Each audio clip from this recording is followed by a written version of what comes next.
ಬೆಂಗಳೂರು ನಗರದ ಪ್ರಮುಖ ಬೀದಿಗಳಲ್ಲಿ ಬೆಳಗ್ಗೆಯಿಂದಲೂ ಕೂಡ ಜೆಸಿಬಿಯ ಗರ್ಜನೆ ಕೇಳಿ ಬರ್ತಾ ಇದೆ. ಅದೇ ರೀತಿಯಲ್ಲಿ ಮಲ್ಲೇಶ್ವರಂನಲ್ಲೂ ಕೂಡ ಫುಟ್ಪಾತ್ ತೆರವು ಕಾರ್ಯಾಚರಣೆ ನಡೀತಾ ಇದೆ. ಈ ಸಂದರ್ಭದಲ್ಲಿ ಅಲ್ಲಿ ಗಲಾಟೆ ಆಗಿರುವಂಥದ್ದು. ಕಾರಣ ಏನು ಅಂದರೆ, ನಂದಿನಿ ಪಾರ್ಲರ್ ಒಂದನ್ನು ಬಿಟ್ಟು ಬಾಕಿ ಇದ್ದಂತಹ ಎಲ್ಲ ಅಂಗಡಿಗಳನ್ನು, ಎಲ್ಲ ಒತ್ತುವರಿ ತೆರವನ್ನು ಅಲ್ಲಿ ಮಾಡಲಾಗಿದೆ, ಸಿಬ್ಬಂದಿ ಮಾಡಿದ್ದಾರೆ. ಅದೊಂದನ್ನು ಯಾಕೆ ಬಿಟ್ಟಿದ್ದೀರಿ ಅಂತ ಕೇಳಿದ್ರೆ, ಅದಕ್ಕೆ ಪರ್ಮಿಷನ್ ಇದೆ ಅಂತ ಹೇಳಿ ಸಿಬ್ಬಂದಿ ಉತ್ತರವನ್ನು ಕೊಟ್ಟಿದ್ದಾರೆ. ಇದರಿಂದ ಇತರೆ ಅಂಗಡಿ ಮಾಲೀಕರು ಅಲ್ಲಿ ಕೆರಳಿರುವಂಥದ್ದು. ಸರ್ಕಾರಕ್ಕೊಂದು ರೂಲ್ಸು, ಜನರಿಗೆ ಒಂದು ರೂಲ್ಸಾ ಅಂತ ಗರಂ ಆಗಿದ್ದಾರೆ. ಎಲ್ಲ ಹಾಗೆ ಇದೆ. ಏನ್ ಮಾಡ್ಕೊಂಡ್ ಬರ್ತಾರ? ನಮ್ಮ ಸರ್ಕಾರ ಮಾಡೋದ್ರಿ. ಫ್ಲವರ್ ಮಾರ್ಕೆಟ್ ಅವ್ರಿಗೆ ಪರ್ಮಿಷನ್ ಏನಕ್ಕೆ ಮಾಡಿದ್ವಿ? ಹೋಗ್ಲಿ, ನೀವು ಡ್ರೈವ್ ಬೇರೆ ಕಡೆ ಮಾಡ್ಬೇಕು. ನೋಡಿದ್ರಲ್ಲ ಸರ್, ಸಂಜೆ ಒಂದ್ಸಲಿ ಬಂದು ನೋಡಿ ಸರ್. ನಿಮಗೆ ಇವಾಗೇ ನೋಡಕ್ ಆಗ್ತಲ್ಲ, ಸಂಜೆ ಮೇಲೆ ಬಂದು ನೋಡಿ.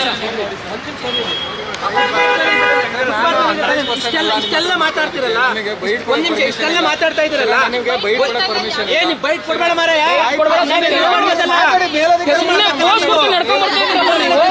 ಅವ್ರು ಮಾಡಿಸ್ಬೋದು, ಬೇರೆ ಎಲ್ಲೂ ಆಗ್ತಿಲ್ಲ ಈ ತರ. ಬೇರೆ ಎಲ್ಲೂ ಆಗ್ತಿಲ್ಲ ಈ ತರ. ಒಂದ್ ನಿಮಿಷ ಸರ್. ಹಾಗಾದ್ರೆ ಈ ಫುಟ್ಪಾತ್ ಮೇಲೆ ಬೇರೆ ಸರ್ಕಾರಿ ಕಟ್ಟಡ ಕಟ್ಟಿದ್ರೆ ಕಟ್ಬೋದಾ? ಕಟ್ಬಿಡ್ಬೋದಾ? ಬರುತ್ತೆ, ಬಿಡ್ಬೋದಲ್ಲ? ಆಪ್ಕಾನ್ಸ್ ಬರುತ್ತೆ, ಬಿಡ್ಬೋದೇನ್ರಿ? ಕೇಳಿ, ಯಾರು ಕೊಟ್ಟರು ಪರ್ಮಿಷನ್? ನೀವು ಅವ್ರ ಪರವಾಗಿ ಮಾತ್ರ ಮಾತಾಡ್ತಾ ಇದ್ದೀರಾ. ಕಾರ್ಯಾಚರಣೆ ಅಂತ ಬರ್ತೀರಾ? ಇನ್ನೊಂದು ಏನೂ ಇಲ್ಲ ಇಲ್ಲಿ ಸರ್. ದಿನಕ್ಕೆ 500-100 ರೂಪಾಯಿ ದುಡಿಯೋದು. ನಿಮ್ ಎಡಬಲಿಂಗ್ ಕರೀರಿ ಸರ್, ನಿಮ್ ಎಡಬಲಿಂಗ್ ಕರೀರಿ ಫಸ್ಟ್. ತಪ್ಪಿಸ್ಕೊಂಡು ಹೋಗೋದಲ್ಲ, ಎಡಬಲಿಂಗ್ ಕರೀರಿ ಫಸ್ಟ್. ಸುಮ್ಮನೆ ವಾಕಿಂಗ್ ಮಾಡಿ ಕರ್ಕೊಂಡ್ ಬಂದ್ರಿ ನಮ್ರಿ ನೀವು. ಬೇರೆ ಎಲ್ಲೋ ಈ ರೀತಿ ಆಗ್ತಾ ಇಲ್ಲ ಅಣ್ಣ. ಈ ರೀತಿ ಸೆಲೆಕ್ಟ್ ಮಾಡ್ಕೊಂಬೋದಾಗಿತ್ತಲ್ವಾ?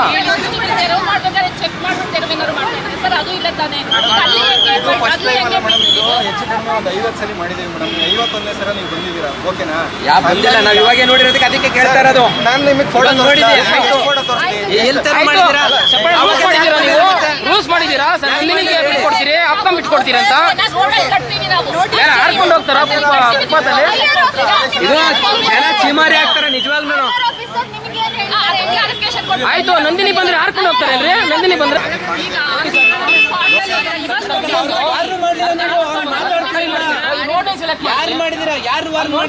ಸೆಲೆಕ್ಟ್ ಮಾಡ್ಕೊಂಡ್ ಬರ್ಬೋದಾಗಿತ್ತು. ನೀವು ಸುಮ್ಮನೆ ಬಿಟ್ಟು ನೋಡ್ಕೊಂಡು ಹೋಗೋದಾದ್ರೆ ಬೇರೆ ರಸ್ತೆ ಸೆಲೆಕ್ಟ್ ಮಾಡ್ಕೊಬೇಕಾಗಿತ್ತು. ನೀವು ಟೆಂಪರರಿ ಅಂತ ಹೇಳ್ತೀರಾ.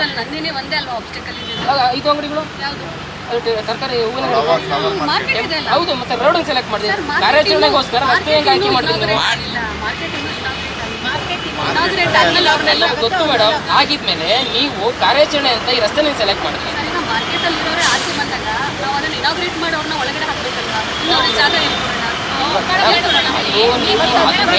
ಆದ್ಮೇಲೆ ಅದು ಕಾರ್ಯಾಚರಣೆ ಉದ್ದೇಶ ಏನು? ಬೆಂಡಿಂಗ್ ಕೂಡ ನೀವು ಆಗಿಲ್ಲ ಅಂತ ಹೇಳಿದ್ರಿ ನಂಗೆ ಅವಾಗ. ಹಾಗಾದ್ರೆ ಬೆಂಡಿಂಗ್ ಕೊಡ್ತಾನೆ ಅಲ್ಲೂ ನೀವು ತೆರವು ಮಾಡ್ತೀವಿ ಮ್ಯಾಮ್. ನೀವಾಗುತ್ತೆ ಇವ್ರಿಗೆ ಒಂದು ರೀತಿ ಮಾಡ್ತೀರಾ? ಬೆಂಡಿಂಗ್ ಝೋನು ಪ್ರೊಸೆಸ್ ಅಲ್ಲಿ ಇದೆ ಮೇಡಮ್. ಮತ್ತೆ ಇವ್ರಿಗೆ ಪರ್ಮಿಷನ್ ಕೊಟ್ಟಿಲ್ಲ. ಇನ್ನೊಂದು ಈಗ ಅಲ್ಲಿಂದ ನೋಡ್ಕೊಂಡ್ಬಂದ್ರಿ, ಎಲ್ಲ ಎತ್ತಿಟ್ಕೊಂಡಿದ್ರು. ಸುಮ್ಮನೆ ನೋಡ್ಕೊಂತ ಬಂದ್ರಿ ನೀವು.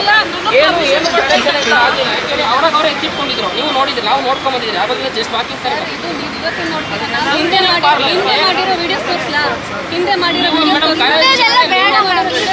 ಮೇಡಮ್, ಈ ಕಾರ್ಯಾಚರಣೆ ದೊಡ್ಡದಾಗಿ ಮಾಡಿದ್ದಾರೆ ಇವತ್ತು. ಬೃಹತ್ ಮಟ್ಟದಲ್ಲಿ ಫುಟ್ಪಾತ್ ಇವತ್ತು ಮಾಡಿದ್ದೀರಾ ಇವತ್ತು. ಸಚಿವರು ಏನ್ ಹೇಳಿದ್ದಾರೆ ಮೇಡಮ್? ಸಚಿವರು ಏನ್ ಹೇಳಿದ್ದಾರೆ? ಯಾರಿಗೂ ಕೇರ್ ಮಾಡಬೇಕು ಅಂತ ಹೇಳಿದ್ದಾರೆ. ಮತ್ತೆ ಹೇಳಿದಾರಾ? ಅಂದ್ರೆ ಸರ್ಕಾರಕ್ಕೊಂದು ರೂಲ್ಸ್, ಜನರಿಗೊಂದು ರೂಲ್ಸ್ ಮೇಡಮ್. ಅದನ್ನ ನಮ್ಮ ಹೈಯರ್ ಆಫೀಸರ್ಸ್ ಹತ್ರ ಮಾತಾಡಿ ಅದು ಒಂದಕ್ಕೆ ಯಾಕೆ ಮ್ಯಾಮ್? ಹೈಯರ್ ಆಫೀಸರ್ಸ್ ಏನ್ ಹೇಳಿದ್ದಾರೆ? ಹೈಯರ್ ಆಫೀಸರ್ಸ್ ಏನ್ ಹೇಳಿದ್ದಾರೆ?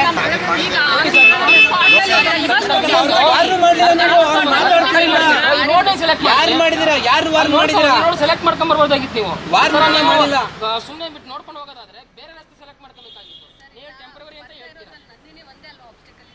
5 ಅಂಗಡಿಗಳು. ನಮ್ಮ ಪ್ರತಿನಿಧಿ ಚಂದನ ಅಲ್ಲಿಂದಲೇ ಲೈವ್ನಲ್ಲಿ ಜಾಯ್ನ್ ಆಗಿದ್ದಾರೆ. ಚಂದನ, ಬಾಕಿ ಅಂಗಡಿಗಳನ್ನು ತೆರವು ಮಾಡಿದ್ದಾರೆ, ನಂದಿನಿಯನ್ನು ಮಾತ್ರ ಬಿಟ್ಟಿರುವಂಥದ್ದು. ನಂದಿನಿ ಪಾರ್ಲರನ್ನು ಯಾವ ಕಾರಣಕ್ಕೋಸ್ಕರ? ಅವ್ರು ಪರ್ಮಿಷನ್ ಇದೆ ಅಂತ ಹೇಳ್ತಾ ಇದ್ದಾರೆ. ಪರ್ಮಿಷನ್ ಇದ್ರೂ ಕೂಡ ಒತ್ತುವರಿ ಮಾಡ್ಕೊಳ್ಳೋಕ್ಕೆ ಪರ್ಮಿಷನ್ ಕೊಟ್ಟಿದ್ದಾರಾ ನಂದಿನಿ ಪಾರ್ಲರ್ಗೆ?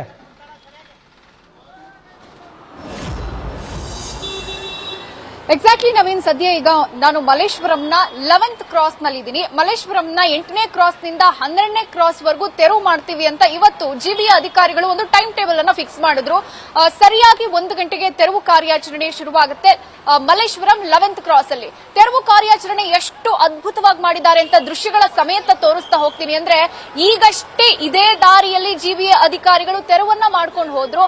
ಆದ್ರೆ ದಾರಿಯಲ್ಲಿ ಅವರ ಕಣ್ಣಿಗೆ ಕಂಡಂತ ನಂದಿನಿ ಪಾರ್ಲರ್ನ ತೆರವು ಮಾಡದೆ ಹಾಗೆ ಬಿಟ್ರು. ಯಾಕೆ ಅಂತ ಪ್ರಶ್ನೆ ಕೇಳಿದ್ರೆ ಪರ್ಮಿಷನ್ ಇದೆ ಅನ್ನುವಂತ ಮಾತನ್ನ ಹೇಳ್ತಾರೆ. ಆದ್ರೆ ನಗರಾಭಿವೃದ್ಧಿ ಸಚಿವರಾದಂತ ಕೃಷ್ಣ ಬೈರೇಗೌಡರು ಕ್ಲಿಯರ್ ಕಟ್ ಆಗಿ ಹೇಳಿದ್ದಾರೆ, ಫುಟ್ಪಾತ್ ಅಲ್ಲಿ ಯಾರೇ ಇದ್ರು ಏನೇ ಇದ್ರು ಅದನ್ನ ತೆರವು ಮಾಡಬೇಕು ಅಂತ ಹೇಳಿದ್ದಾರೆ. ಆದ್ರೆ ಅಧಿಕಾರಿಗಳು ಮಾತ್ರ ನಂದಿನಿ ಪಾರ್ಲರ್ಗೆ ಒಂದು ರೂಲ್ಸ್, ಜನಸಾಮಾನ್ಯರಿಗೆ ಒಂದು ರೂಲ್ಸ್ ಅನ್ನುವಂತಹ ಒಂದು ವಿಚಾರವಾಗಿ ಅವರು ಕೆಲಸ ಮಾಡ್ತಾ ಇರುವಂತದನ್ನ ಗಮನಿಸಬೇಕು. ಅಂದ್ರೆ ಆ ಸಿಬ್ಬಂದಿ ಬಳಿ ಕೇಳಿದಾಗ ಕೂಡ ನಮಗೆ ಪರ್ಮಿಷನ್ ಇದೆ ಅನ್ನುವಂತ ಮಾತನ್ನ ಹೇಳಿರುವಂತದ್ದು. ಅಂದ್ರೆ ಇಲ್ಲಿನ ಜನಸಾಮಾನ್ಯರು ಕೇಳ್ತಾ ಇರೋ ಪ್ರಶ್ನೆ ಸರ್ಕಾರಕ್ಕೊಂದು ರೂಲ್ಸ್ ಜನರಿಗೊಂದು ರೂಲ್ಸ್ ಅನ್ನುವಂತಹ ಒಂದು ಆರೋಪವನ್ನ ಮಾಡ್ತಾ ಇರುವಂತದ್ದು. ಅಂದ್ರೆ ಸರ್ಕಾರಿ ಕಟ್ಟಡ ಅಂದ್ರೆ ಫುಟ್ಪಾತ್ ಮೇಲೆ ಬೇಕಾದ್ರೂ ಕಟ್ಕೋಬಹುದು, ಆದ್ರೆ ಜನಸಾಮಾನ್ಯರು ವ್ಯಾಪಾರ ಮಾಡೋ ಹೋಗಿಲ್ವಾ ಅನ್ನುವಂತ ಒಂದು ಪ್ರಶ್ನೆಯನ್ನ ಮಾಡ್ತಾ ಇರುವಂತದ್ದು. ಅದೇ ಪ್ರಶ್ನೆಯನ್ನ ಜಿಬಿಎ ಅಧಿಕಾರಿಗೆ ಕೇಳಿದಾಗ ಅವರ ಬಳಿ ಉತ್ತರ ಇಲ್ಲ. ಹೈಯರ್ ಆಫೀಸರ್ ಜೊತೆ ಮಾತಾಡಬೇಕು ಅಂತ ನೀವು ದೃಶ್ಯಗಳಲ್ಲಿ ಗಮನಿಸಬಹುದು. ನಂದಿನಿ ಪಾರ್ಲರ್ದು ಅದು ಒಂದು ಭಾಗ. ಆದ್ರೆ ಈಗಷ್ಟೇ ಫುಟ್ಪಾತ್ ಅನ್ನ ತೆರವು ಮಾಡಿದ್ರು, ಮತ್ತದೇ ಜಾಗದಲ್ಲಿ ಅಂಗಡಿಗಳನ್ನ ಇಟ್ಟಿರುವಂತದ್ದು. ಈಗ ಇದೆಲ್ಲ ಕ್ಲೀನ್ ಆಗಿತ್ತು. ಜಿಬಿಎ ಅಧಿಕಾರಿಗಳು ಫುಟ್ಪಾತ್ ತೆರವು ಮಾಡಕ್ ಬಂದಾಗ ಇಲ್ಲಿ ಏನು ಯಾವ ಅಂಗಡಿಗಳು ಕೂಡ ಇರ್ಲಿಲ್ಲ. ಅವ್ರು ಹೋಗ್ತಾ ಇದ್ದಂಗೆ ಹಿಂದೆಯಿಂದ ಮತ್ತದೇ ಕೆಲಸ. ಇದಕ್ಕೆ ಪರ್ಮನೆಂಟ್ ಸೊಲ್ಯೂಷನ್ ಅನ್ನ ತರಬೇಕು ಅನ್ನುವಂತ ಆಗ್ರಹವನ್ನ ಕೇಳಿ ಬರ್ತಾ ಇರುವಂತದ್ದು ನೋಡ್ತಾ ಇರಬಹುದು. ಗಾಡಿಗಳನ್ನ ಮತ್ತೆ ಪಾರ್ಕ್ ಮಾಡಿದ್ದಾರೆ, ಮತ್ತೆ ಅಂಗಡಿಗಳನ್ನ ಇಟ್ಕೊಂಡಿದ್ದಾರೆ, ಮತ್ತೆ ಸೇಮ್ ಟು ಸೇಮ್ ಸಿಚುಯೇಷನ್. ಅಂದ್ರೆ ಇದು ಕೇವಲ ಆರಂಭ ಶೂರತ್ವ ಆಗತ್ತಾ? ಅಂದ್ರೆ ಒಂದು ದಿನದ ಮಟ್ಟಿಗೆ ನಾವು ಫುಟ್ಪಾತ್ ಒತ್ತುವರಿ ಮಾಡ್ತಾ ಇದೀವಿ ಅಂತ ಪೋಸ್ಟ್ ಕೊಡ್ತಾರ ಜಿಬಿಎ ಅಧಿಕಾರಿಗಳು ಅನ್ನುವಂತ ಒಂದು ಆಕ್ರೋಶ ಪಾದಚಾರಿಗಳಲ್ಲಿ ಇರುವಂತದ್ದು ನೀವು ನೋಡಬಹುದು. ಇಲ್ಲಿ ತನಕ ನಡ್ಕೊಂಡು ಬಂದ್ವಿ ಫುಟ್ಪಾತ್ ಅಲ್ಲಿ, ಇಲ್ಲಿ ಕಂಪ್ಲೀಟ್ ಹೂವಿನ ಮಾರ್ಕೆಟ್ ಇದೆ. ಇದನ್ನ ಯಾಕೆ ತೆರವು ಮಾಡಿಲ್ಲ ಅಂತ ನಾವು ಜಿಬಿಎ ಅಧಿಕಾರಿಗಳನ್ನ ಪ್ರಶ್ನೆ ಮಾಡಿದಾಗ ಅವ್ರು ಹೇಳ್ತಾರೆ, ಇದರಿಂದ ಶಾಪಿಂಗ್ ಕಾಂಪ್ಲೆಕ್ಸ್ ನಿರ್ಮಾಣ ಮಾಡಲಾಗ್ತಾ ಇದೆ, ಅದು ಉದ್ಘಾಟನೆ ಮಾಡೋವರೆಗೂ ಕೂಡ ಪರ್ಮಿಷನ್ ಕೊಡ್ತೀವಿ ಅಂತ. ಆದ್ರೆ ಇಲ್ಲಿ ಪಾದಚಾರಿಗಳು ಅಂದ್ರೆ ವಿಧಿ ಇಲ್ಲದೆ ರಸ್ತೆ ನೋಡ್ತಾ ಇದ್ದಾರೆ. ನೀವು ದೃಶ್ಯಗಳಲ್ಲಿ ಲೈವ್ ಆಗಿ ಗಮನಿಸ್ತಾ ಇದ್ದೀರಾ, ರಸ್ತೆ ಮೇಲೆ ಓಡಾಡುವಂತ ಅನಿವಾರ್ಯ ಸ್ಥಿತಿಯಲ್ಲಿರುವಂತದ್ದು. ಹಾಗಾದ್ರೆ ಏನ್ ತೆರವು ಮಾಡಿದ್ರು ಮಲ್ಲೇಶ್ವರಂನಲ್ಲಿ ಅನ್ನುವಂತ ಪ್ರಶ್ನೆ ಇಲ್ಲಿ ಉದ್ಭವ ಆಗ್ತಾ ಇರುವಂತದ್ದು. ಈ ಬಗ್ಗೆ ಪ್ರಶ್ನೆ ಮಾಡಿದ್ರು ಕೂಡ ಅಧಿಕಾರಿಗಳ ಬಳಿ ಉತ್ತರ ಇಲ್ಲ. ಹೈಯರ್ ಆಫೀಸರ್ ಬಳಿ ನಾವು ಪರ್ಮಿಷನ್ ಕೇಳ್ಕೋಬೇಕು ಅಂತಾರೆ.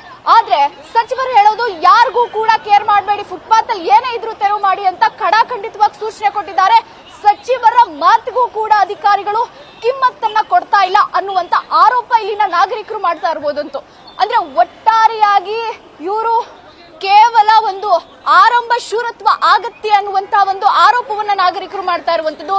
ಇಲ್ಲಿ ಒತ್ತುವರಿ ತೆರವು ಮಾಡಿದ್ರು, ಆದ್ರೆ ಹಿಂದೆ ಅರ್ಧ ಗಂಟೆಯಲ್ಲಿ ಮತ್ತದೇ ಸಿಚುಯೇಷನ್ ಮಲ್ಲೇಶ್ವರಂನಲ್ಲಿ ಕಾಣಿಸ್ತಾ ಇರುವಂತದ್ದು. ನವೀನ್, ಥ್ಯಾಂಕ್ ಯು ಚಂದನ. ಈ ರಸ್ತೆ ಇವಾಗ ನಾವು ತೋರಿಸ್ತೀರಿ ಎಲ್ಲ ಹಾಗೆ ಇದೆ, ಏನ್ ಮಾಡ್ಕೊಂಡ್ ಬರ್ತಾರ ನಮ್ಮ ಸೇವೆ ಮಾಡೋದ್ರಿ. ಫ್ಲವರ್ ಮಾರ್ಕೆಟ್ ಅವ್ರಿಗೆ ಪರ್ಮಿಷನ್ ಏನ್ ಮಾಡಿ ಹೋಗ್ಲಿ ನೀವು ಡ್ರೈವ್ ಬೇರೆ ಕಡೆ ಮಾಡ್ಬೇಕು. ನೋಡಿದ್ರಲ್ಲ ಸರ್, ಸಂಜೆ ಒಂದ್ಸಲಿ ಬಂದು ನೋಡಿ ಸರ್.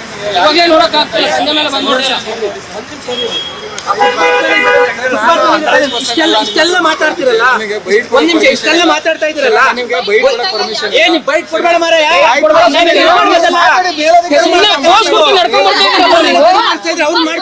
ಎಲ್ಲೂ ಆಗ್ತಿಲ್ಲ ಈ ತರ, ಎಲ್ಲೂ ಆಗ್ತಿಲ್ಲ ಈ ತರ. ಒಂದ್ ನಿಮಿಷ ಸರ್, ಹಾಗಾದ್ರೆ ಈ ಫುಟ್ಪಾತ್ ಮೇಲೆ ಬೇರೆ ಸರ್ಕಾರಿ ಕಟ್ಟಡ ಕಟ್ಟಿದ್ರೆ ಕಟ್ಬೋದಾ?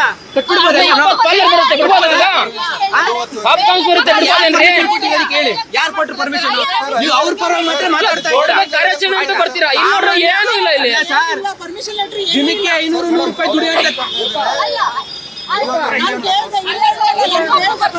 ನಿಮ್ ಎಡಬಲಿಂಗ್ ಕರೀರಿ ಸರ್, ನಿಮ್ ಎಡಬಲಿಂಗ್ ಕರೀರಿ ಫಸ್ಟ್. ತಪ್ಪಿಸ್ಕೊಂಡು ಹೋಗೋದಲ್ಲ, ಎಡಬಲಿಂಗ್ ಕರೀರಿ ಫಸ್ಟ್. ಸುಮ್ಮನೆ ವಾಕಿಂಗ್ ಮಾಡಿ ಕರ್ಕೊಂಡ್ ಬಂದ್ರಿ ನಮ್ರು ನೀವು. ಬೇರೆ ಎಲ್ಲೋ ಈ ರೀತಿ ಆಗ್ತಾ ಇಲ್ಲ. ನ್ಯೂಸ್ ಫಸ್ಟ್ ನಿರ್ಭೀತಿಯಿಂದ ನಿಮ್ಮ ಪರವಾಗಿ.